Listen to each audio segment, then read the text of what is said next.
You're listening to the Elevate Podcast, and I'm your host, Robert Glazer.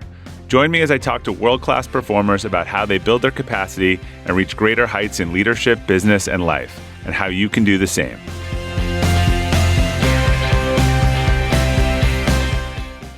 Welcome to the Elevate Podcast, and we're back with another edition of Weekend Conversations. Each week, I'll take a deeper dive into an article or interview that I published. Joining me, as always, is Mick Sloan, co-producer of the Elevate Podcast. And this week, we're actually going to dig into last week's Friday Forward, which was called Fundamental Error.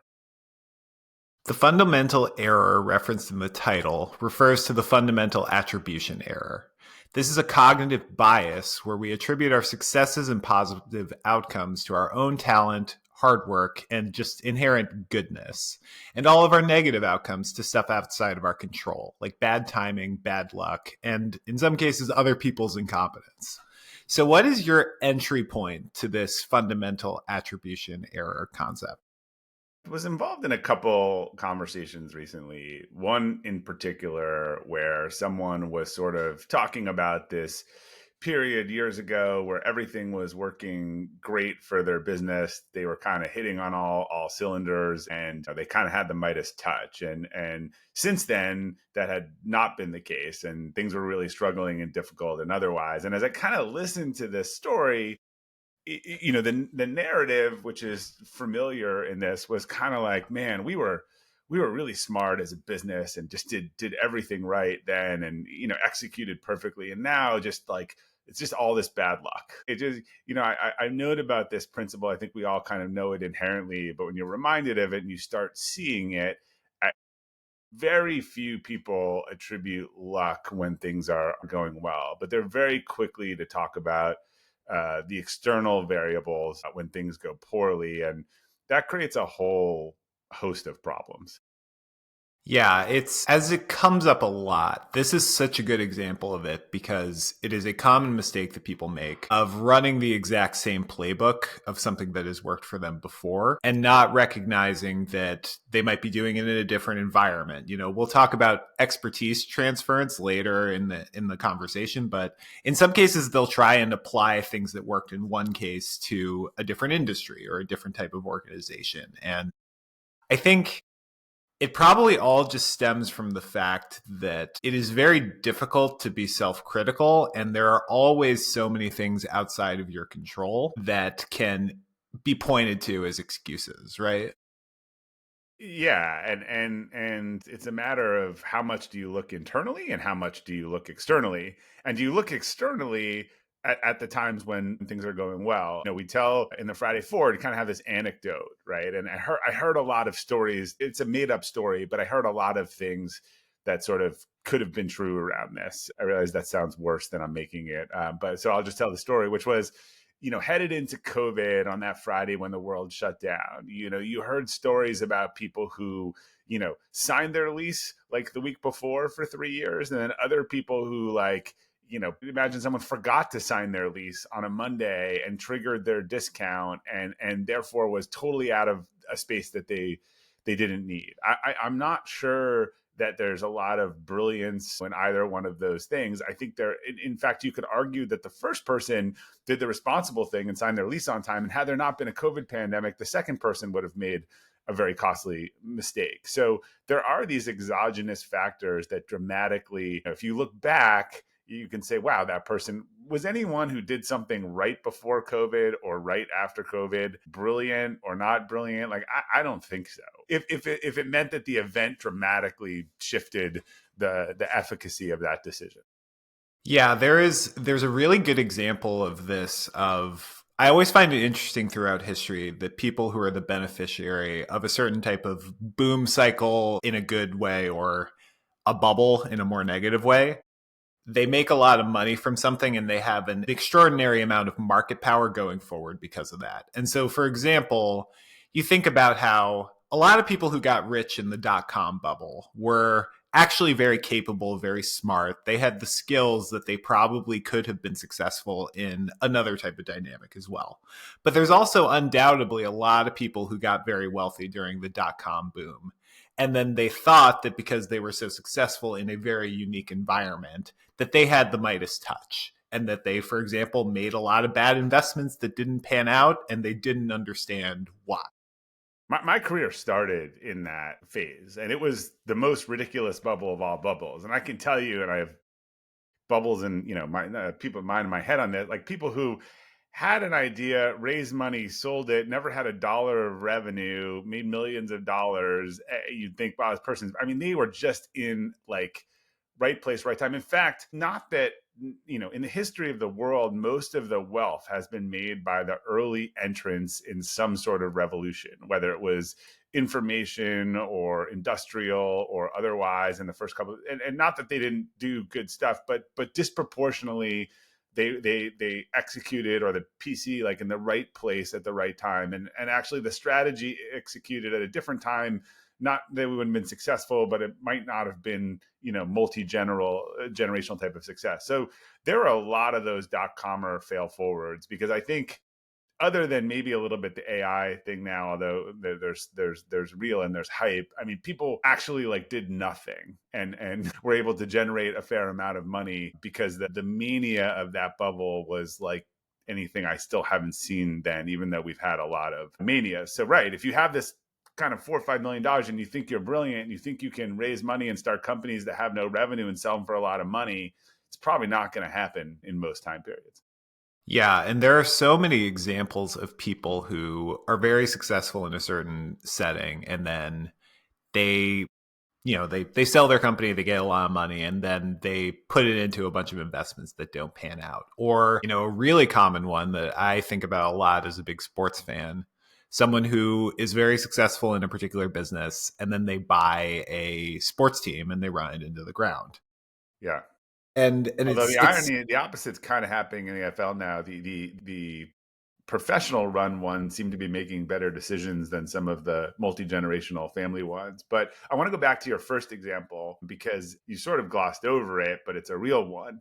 I know a lot of people that have sold their business, and almost exactly that pattern. If I could plot a graph, it's that one of the things they do is they start investing in other people's businesses. And by the way, this is a thing with a 95% failure rate, and they have no experience, and they assume that they know how to look for in other people's businesses. And if I talk to them after 2 years, they're like, oh, I'm not doing that anymore, I lost all of my money. But it is a very first thing that people are drawn to think like, I built a successful business, therefore I must be a real good evaluator of other people's businesses. And it just doesn't turn out to be the case. And we also have a problem with this online, where we've talked about this in different Friday forwards, but if you have 1 million followers because you review lipstick, and then you start weighing in on something else, you have this implied credibility of 1 million followers that were not there for your kind of Russian Ukraine political analysis. They were there because you had good lipstick videos, but they might be likely to take your advice because they see that you have a 1 million followers. Yeah, and that points to another thing. The Post talks a lot about viewing your own actions with the fundamental attribution error, and viewing your own successes because of your character and your performance, and viewing your failures because of bad luck. But it also applies very much to, as you were just saying, how we think about other people. And if we see someone very successful in one area, we might think, if we like the person, if the business owner like buys our favorite sports team and we want them to be successful, we might say, well, look at what they did. Like, look at how much money they made in the dot-com boom, all that stuff. And as you're saying, we're missing the fact that there are a lot of contextual circumstances around that. Like you just said, like the beauty influencer who is giving opinions on global politics, and everyone has a right to an opinion. But you need to be careful about whether their following and whether their prominence is because of their expertise in the topic that you're taking their advice on. And this conflates with some other topics that we've talked about. But a lot of times you didn't make the right decision, but you got a good outcome, right? So deciding to drive home drunk and get away with it, and you get away with it, is a positive outcome, but a decision that you shouldn't have made. There are a lot of things in business that work out well, and the leaders will reward the outcome. I think what I've seen from exceptional leaders is they're willing to actually look past the outcome and say that was based on the information that you had at that time, not through rose-colored glasses, but that was the right or the wrong decision to make. And the reason they have that discussion is they're trying to think about going forward and going like how do we learn from this and make a better decision in the future and going forward and isolate for the variables that we controlled or didn't control, which gets back to kind of the beginning of this, which is always, again, I'm brilliant when it works out, and I had really bad luck when it doesn't. And you might have had a strategy. I mean, I have seen some people otherwise where they have a strategy that like really only worked.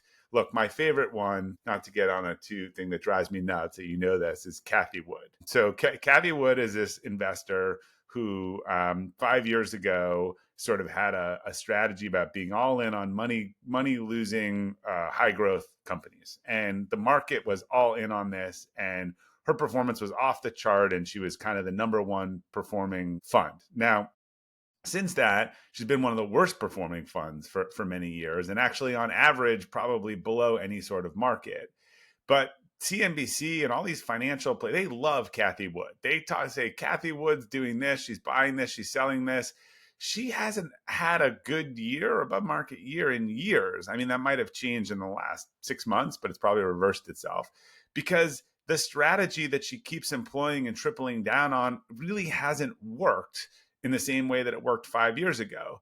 Interestingly, and this is a thing of the attribution error, when we get it right first, we get a lot of credit, right? And we get a lot of goodwill that we can go forward. When we get it wrong first, no one ever listens to us again. And I am just surprised at how much airtime she gets for someone whose performance has been horrible outside of this 1 or 2 year period 5 years ago. Yeah, so I think that there are a couple of things here, and there are a couple of dimensions where this bias can cause a lot of problems. So I want to focus on each of them. One of them is learning. One of them is credibility. And because you're talking about Cathie Wood, let's just start with credibility. I think that this can create a circumstance where if someone is very successful one time, and I'm talking very successful enough that they're a national story, they have the seat at the table forever. Yep. The person... They almost have to really... I don't know how you plot this out, but like they almost have to underperform to an extent that is horrific to drag down that perception of early performance, not the average, but like the psychological, right. They're starting from such a pinnacle that it gets hard to be dragged down. Meredith Whitney, remember, she called the .com bust. I think she was and then never had anything again. Right. But everyone went to her. The guy who, The Big Short, he got it right. Like he hasn't really done much in the decade since then or had any good predictions since then. Yeah, and he has literal disciples on social media who follow everything he says and try to decode things. And Michael Burry, that's his name, the Big Short guy. I mean, he's undeniably brilliant, and he made a really great decision and saw things that no one else saw. But that doesn't mean that he's going to be right every single time, and that doesn't mean that if he makes a big play in the stock market, that means that he knows everything. By the way, this is transference of the fundamental attribution error, right? We are transferring it onto, not even for ourselves, but onto other people. Yeah, but that's a huge part of it, is because we are, it's a really good example of, if we don't, like, imagine if you really like someone, like let's say you have a friend named Jim and a friend named, I almost said Bob, but you're Bob. A friend named Dan. So Jim's your good friend. And let's say Jim, gets arrested for shoplifting or something. And you might say, well, Jim probably wouldn't do that. It's a misunderstanding, et cetera, et cetera. And meanwhile, if Dan, your friend who you think less of, gets caught shoplifting, you're like, well, that guy's terrible. I'm not surprised by this. And without knowing the full story, might be attributing a bad outcome. For one person, you might make an excuse for them and say, well, it's because of bad luck or something out of your control. But if you already have this negative opinion of this person, you might say, well, of course, this bad thing happened to them because they probably deserved it. But it's interesting because, I think another real parallel for this idea that if you get one thing, you get to stay forever, is actually James Carville. And I don't know like how much responsibility you want to give to James Carville for getting Bill Clinton elected in 1992. But that guy has been dining out on that for the past 30 years. And again, He gets But booked he on also every. hasn't taken a lot of big swings after that. So that's probably the right strategy, is to take your thing and sort of ride it. Unlike some of these other people who have tried to predict the next thing and the next thing, he's actually the high school athlete who's living his glory days. Yeah, and so actually that is a really good segue of going from credibility into learning, because this fundamental attribution error where you think that positive outcomes are because of your unique abilities and your characteristics and your grit, that means it's really really difficult to walk away.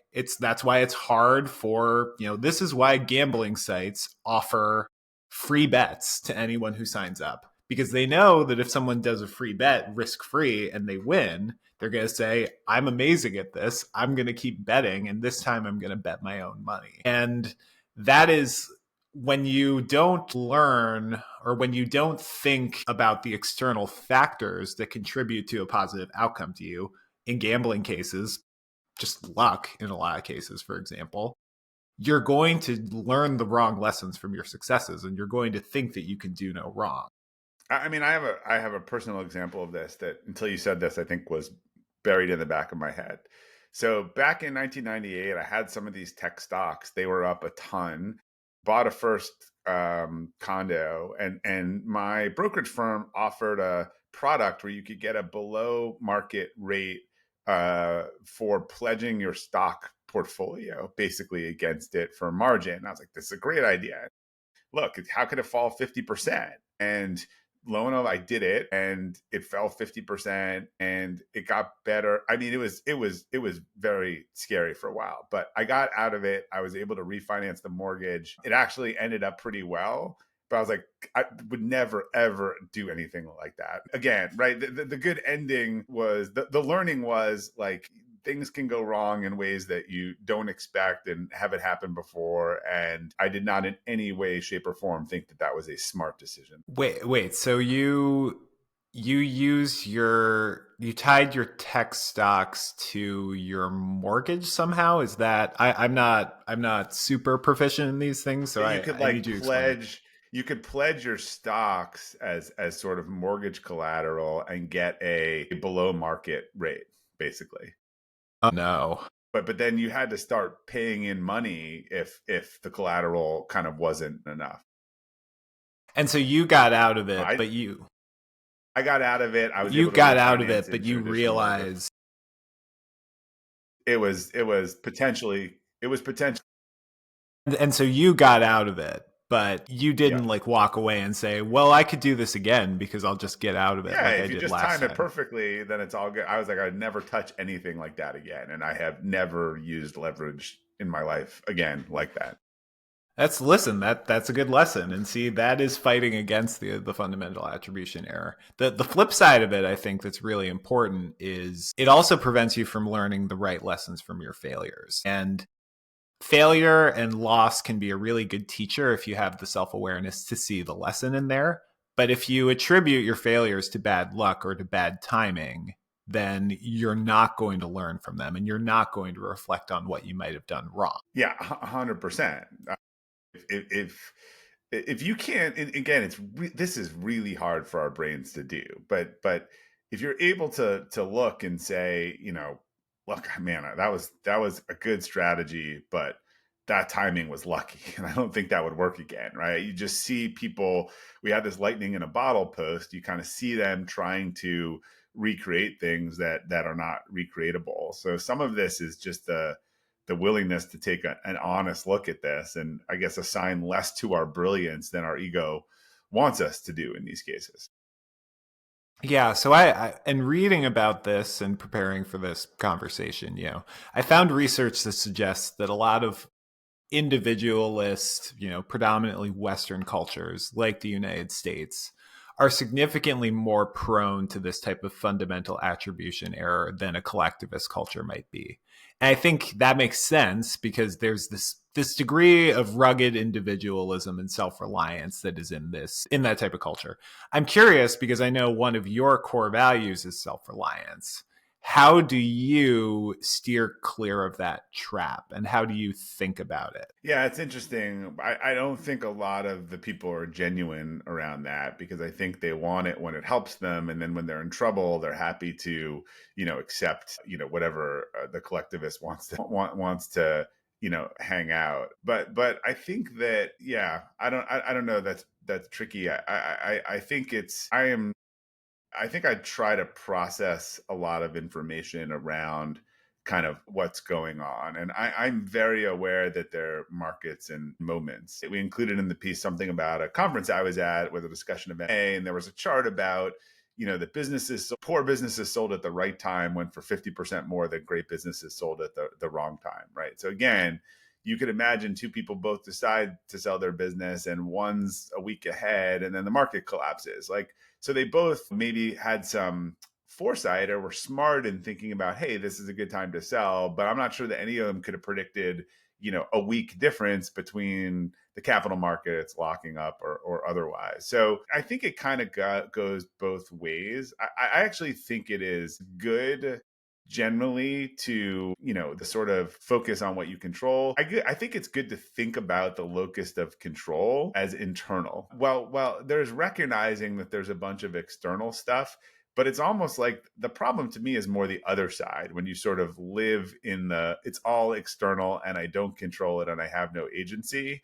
I think realizing that you can steer the ship but you don't control the wind is kind of a good middle ground. So yeah, the self-reliance thing is important to me, but I look at that in the context of like, hey, I got to look at the weather and I got to make some decisions about whether I can't blame anyone else on the decision on put the ship out there or not, but I also understand that I don't control the wind. And so I guess, would you go as far as to say, would it be helpful if someone has a great success to look back on it and think, yeah, these are all the things that I did and I can be proud of the decisions that I made, but also here are all the things that were out of my control that worked in my favor, and just have that kind of honest evaluation of It it? would be, but no one's going to do it. I think the smartest people I've met would do that. Or before they said on the next thing, they would kind of lay like, hey, what about the environment was different or replicable or not replicable? Yeah, that would be a great thing. It's just not our human nature to do that. And in fact, I think we're all going to fall into the trap. So the question again, the person who sells their business and start investing, is someone going to figure that out and realize it after 3 months or 3 years? I think there's going to probably have to be some pain. But I think the enlightened person is like, you know what, this was a mistake. I'm calling it. And the unenlightened person was like, I'm smart enough. Like I can do this. And they keep going way past the point where they should have stopped. Yeah, it's the type of thing. I mean, we do like a lot of outreach. Like we try and get people to go on. We try to get people to come on this podcast, like some prominent guests that we've been able to get. We try when we do those types of cold outreaches to really switch up the strategy and not just say, well, it's going to work eventually, because like I think this is a good idea. And it was something, I can't even remember what it was specifically about, but there was a type of like outreach email that I was trying to send, and it wasn't working. And then I said to you, I thought it was a good idea to do this like an email that I would want to receive, but I'm not everybody, and you can't necessarily extrapolate things about you to everything else. And I think that that's pretty analogous here, or analogous here. You can't just think about you and like what you do and what you like and what your preferences are and assume that that's the whole story and that Yeah. everyone else thinks the way you do.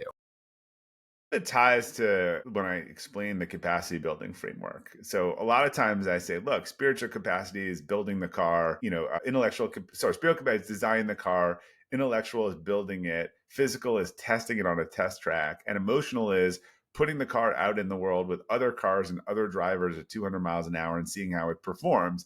And when you start putting it in the real world, it's very different. That's where you've got wind and other people and unexpected, and someone clips you by a millimeter or they don't clip you, right? It's just where all kinds of things start to happen that are outside of your control. So, and that's why I think a lot of people struggle with the emotional capacity piece the most, because yeah, the car's great on a test track, but like, how does it do in the real world? And so I want to dig a bit deeper into the idea of balancing, because obviously you talk a lot about, as you were just saying, the importance of focusing on what you control. But the fundamental attribution error, in a way, you could call it the limitations of that, because if you focus only on your things under your control, that means that you will think that you're even if you think that your failures are because of you and you Yes. learn from them, you will also maybe necessarily think that your successes are because of you, and you won't think about the things outside of your control. Yeah, I think it goes back to the sailing example a little bit, right? So I see that there's going to be a crazy wind and it could be a good sailing day or a bad sailing day. Well, now I could run out and just jump on the boat, right? Or I could get a friend. I could make sure I put on my life vest. I could make sure I had the cell phone and the radioing equipment. I could look for the intermittent patterns during the day and do a little more research of what time the wind is going to hit. So in all of these cases, again, the wind is going to do what the wind is going to do, but my preparation and the things that I control are probably going to have an impact on it, right? There's an alpha and there's a beta. So I think a lot of this is kind of about the alpha and the beta. What would happen anyway if we didn't do anything? And then there's always things that we do. Now, but again, I could take all the preparation in the world and the thing could blow over and capsize, and maybe the best choice wasn't to go out. So there's some happy medium between totally looking at the wind and totally looking at the ship. I think that's probably the place where more people need to try to operate. And I am not gonna look, because I couldn't do it, you couldn't do it. I really don't assume that a lot of people are going to come off of a big win and do a debrief and make a whole list of the things they weren't control. I think the question is, when next time when they realize it's not working and they start to realize that, how fast are they going to pull out, or how fast are they going to sort of, or how stubbornly are they going to stick with that, kind of looking backwards?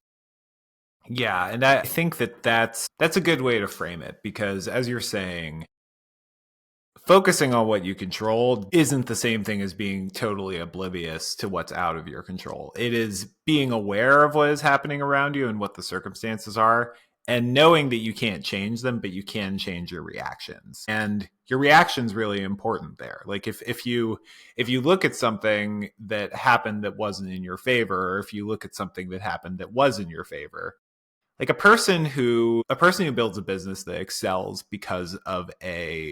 good because of a good timing, good market, etc.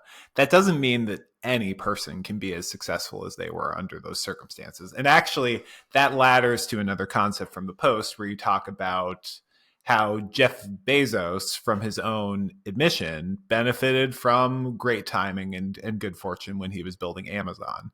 But there were also factors that he brought to the table that put him in a really good position to capitalize on the positive dynamic. Right. And Can he you was talk a little about that? particularly, yeah, sorry, yeah, he was particularly willing.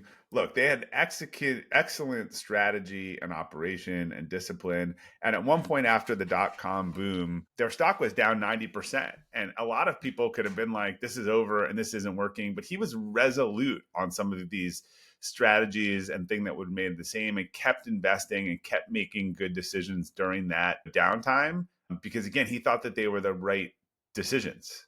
So there's an inverse play to this, right? You could have done everything right and had bad timing, and the answer isn't to change what you were doing. It was actually to keep doing the same. You might have gotten the 1 out of 100 where the right strategy, again, 99 out of 100 times, is to sign the lease that's on your desk by the due date, to get a early lease discount. 1 out of 100, there's a global pandemic. I talk about this a lot, but you should do the thing that you should make the decision that's going to work the majority of the time, even if it didn't work once.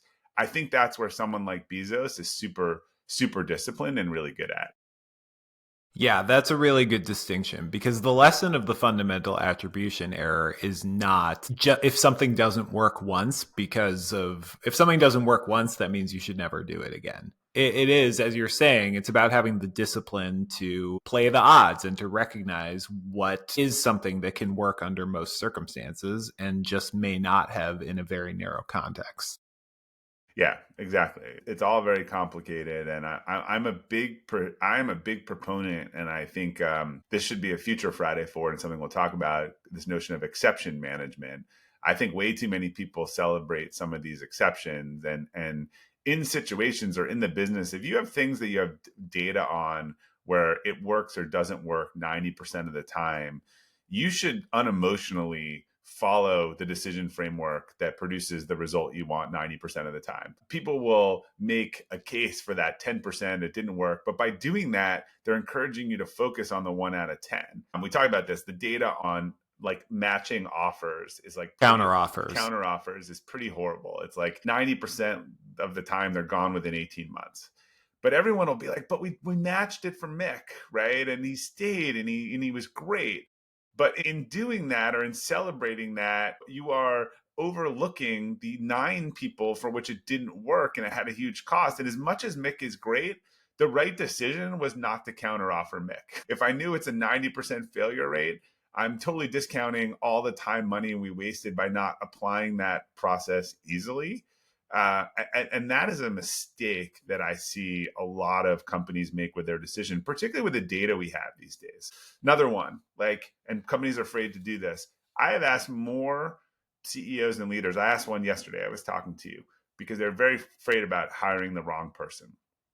And I said, let me ask you, in your experience, like, how quickly do you know that they're going to be good or not good? The general consensus from most people I've asked, and this is not an act, is 2 weeks that they know that the person's good or not good. Well, if you knew that in your company, you should part ways with someone after 2 weeks, and you could prove it out long term. You could say, look, bad feeling about Mick, bad feeling about, Janie, and then, you have a 90% rate of them not being there in 12 months. You should just make all those decisions after 2 weeks. And while it seems flippant or mean or otherwise, like, you're actually appropriately applying a strategy for which you have the data that it is a better outcome. Yeah, that piece of acceptance or exception management is really important and worth diving into further because that is a branch. It's funny, it's a fundamental attribution error and it's fundamental, so it branches off in all these different directions. But this is a really good example because exception management, as you were just talking about, it really highlights the ugly truth about people that we tend to tell ourselves little lies about the exceptional outcomes that we get. And we tend to only remember the times where we made an exception for something and it It worked out. works, yeah. Which is funny, you would think because we've also talked plenty of times on the show about loss aversion and how people are a lot more afraid of losing something than they are of gaining something. That doesn't apply to managing exceptions. And with the example you just talked about of someone who knows within 2 weeks if someone's going to work out or not, if you ask them, I bet they could think of at least one person who seemed like they were a disaster and just out of nowhere completely pulled it together and turned out to be a star performer. Memory is funny, and we Because the tend other people to, are gone, right? The yeah, exception is there and the other people are gone. And they don't understand that you would have been better off applying the rule. You would have been better off having this, one employee who was great not stay to not have the 9 disasters. But our brain is just not wired that way. well, yeah. I mean, that actually is we're just throwing all of the biases out here, but that's a really good example of survivorship bias where you only remember the success. For one thing, every single person loves when they do something unconventional or that people were telling them was And a it bad works. idea Yeah. and it works out. That is like crack. Like people really, really love to be right when everyone thinks that they're doing something wrong. And so again, this is the fundamental attribution error at work because you're not really thinking about the context. You're just telling this narrative to yourself of, I made this exception and it worked out because I can see things that other people can't. I'm not like everyone else. I'm special. And I can look at someone and say, I know all of the rules tell me I shouldn't hire this person, or I shouldn't make this counter offer, or I shouldn't retain this person who is just a disaster a month into the job, but I see something and I think I'll be right. I want to be a hero. Look, I don't want to ruin Morgan Housel's new book. What's the title? I'm going to get the title wrong. Same as ever. Same as ever. But the premise of his book is that as much as things change, the one thing you can count on and happens over is humans behaving in the same irrational ways throughout history. And he talks about focusing on the things that stay the same versus the thing that change. Yeah, and that cycles back to the Jeff Bezos example with Amazon, because what has often been cited is that he and his team had this philosophy that no matter what happens, no matter what the market is doing, no matter what luck works for us or against us, people are going to want things for lower prices and they're going to want faster delivery. And that's always going to be true. And that is almost circumstance proofing your proposition. Yeah, and he has just stayed with it. I mean, if you ask why are they doing drones and why are they doing this and why are they doing new, like he's going on these fundamental things that don't change. And so look, humans are, we'll see whether AI has the same sort of fickleness as it gets more emotional, but humans have these predictable patterns, and we fall into them a lot. And I think the more we recognize them, we're not going to cure them, but the more we recognize them, I think all of this stuff is just about making better decisions going forward. It's about self-awareness, Yeah. obviously. Yeah. And I do think that I would expect a really good way to avoid falling prey to this fundamental attribution error is to surround yourself with people who will tell you the truth, and who, I mean, it is very difficult. And I think from a self-preservation standpoint, it's not a good idea to go up to someone who just had the best win of their career and say, well, yeah, but make sure you remember, It's not going the to happen. market worked in Yeah. your It's not favor. going to happen. Yeah, that's not, it's not really something anyone wants to be around.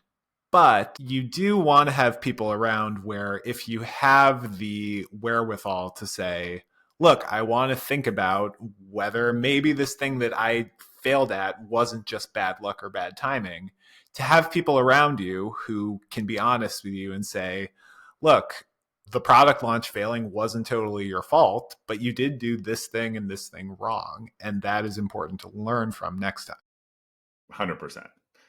It's that challenge network concept that I know that you've written about before, that Tim Ferriss and Adam Grant talked about.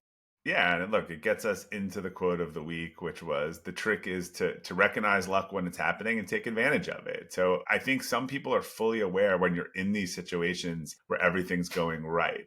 The question is whether you just take advantage of that or you extrapolate that forward. And when you think about all the businesses during COVID, whether it's Zoom or Peloton or whatever, where again, everything was going right, their mistake was not cleaning up on that when it was happening. Their mistake was extrapolating that would be the future state forever, right?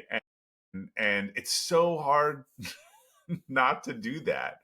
It's so hard to look at that and say, look, like we're great, but we're just in a we're in a global pandemic and people are just buying stuff and this is not going to last. But what did they do? They scaled up all of their business as if that was the new normal. And I didn't think of it until the second, but I think a lot of that sort of COVID, the businesses that all struggled and then failed, that was all about presuming that current time, the bad luck or the good luck was going to go on forever, which turned out to be wrong in almost every case, right? I mean, Peloton's been down and restaurants have been overly heated now for 2 years.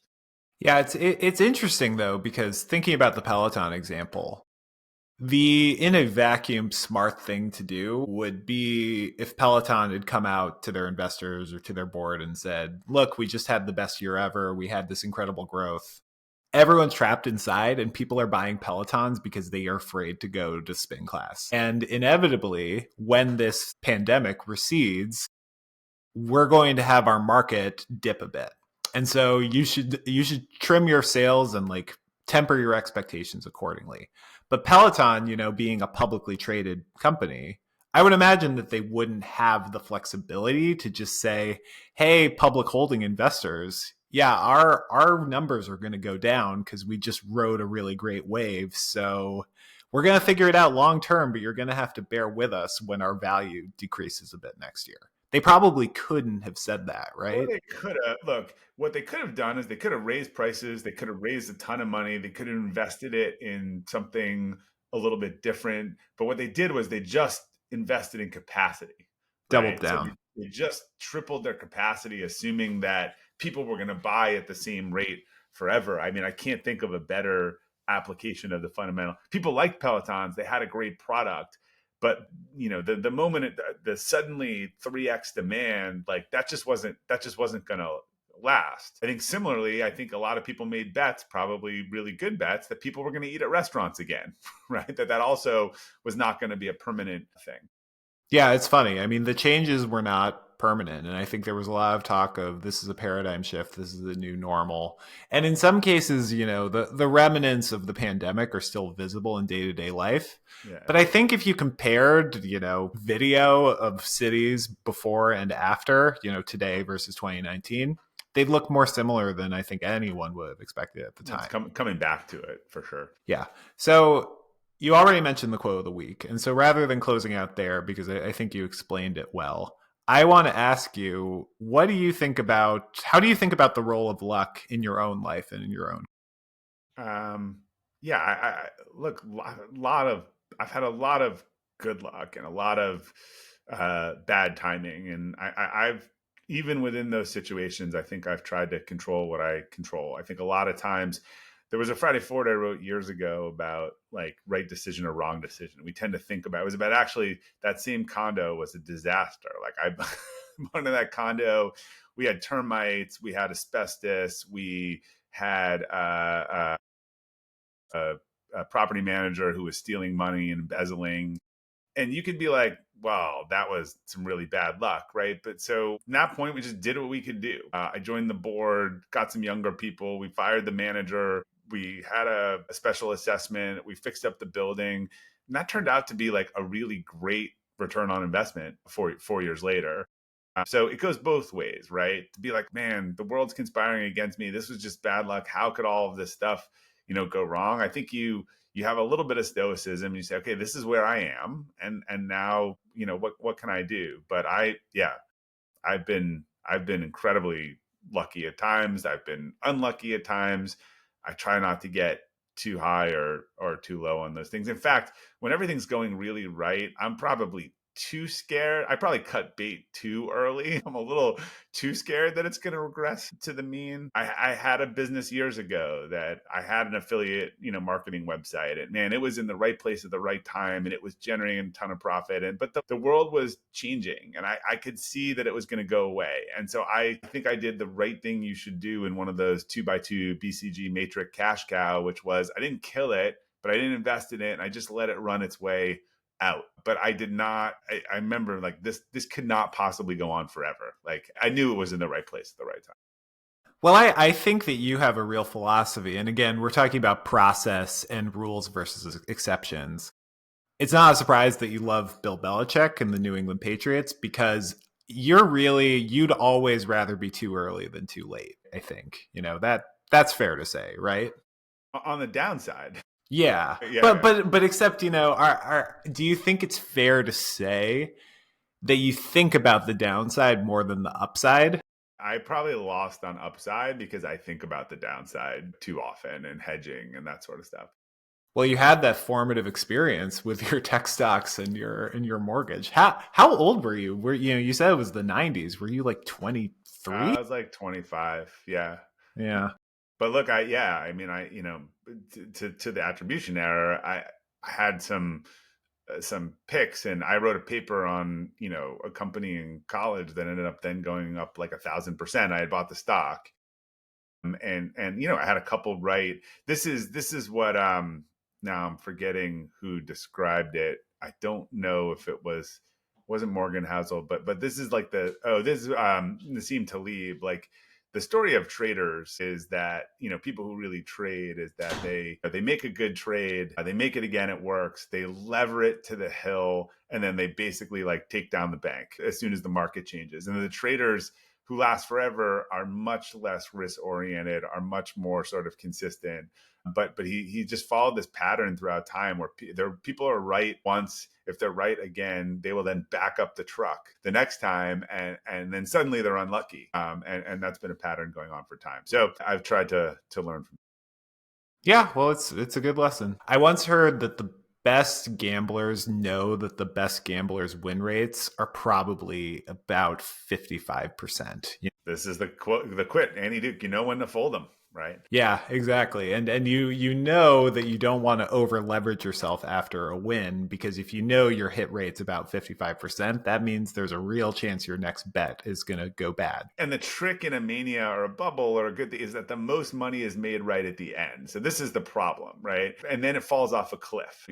Too early always feels like too early, but it's almost impossible to time the peak perfectly. Yeah. Because it's one in a million in a way. Maybe Yeah. not literally one in a million, but if you're trying to time something perfectly, it's just the margin for error is too high. You're way more likely to be wrong. And just putting a final bow on it, fundamental attribution error. Don't assume you're a genius. Don't assume that because you've been successful before, that gives you this protective cloak of brilliance that means that you can perfectly time a market or succeed in any environment, because it's self-awareness. You can't, and that's a bit of a downer, but it's also realistic. That's the truth. So thanks for listening, everyone. If you want to check out the posts we were talking about today, go to robertglazer.substack.com and look for the post titled Fundamental Error. We've also linked to it in the show notes and on your podcast app. Keep your eye out for a future edition of Weekend Conversations, which will be in your feed on Saturday mornings. And finally, if you haven't yet subscribed to the show, follow or subscribe us on your favorite podcast app. We're also now on YouTube as well. So until next time, keep elevating.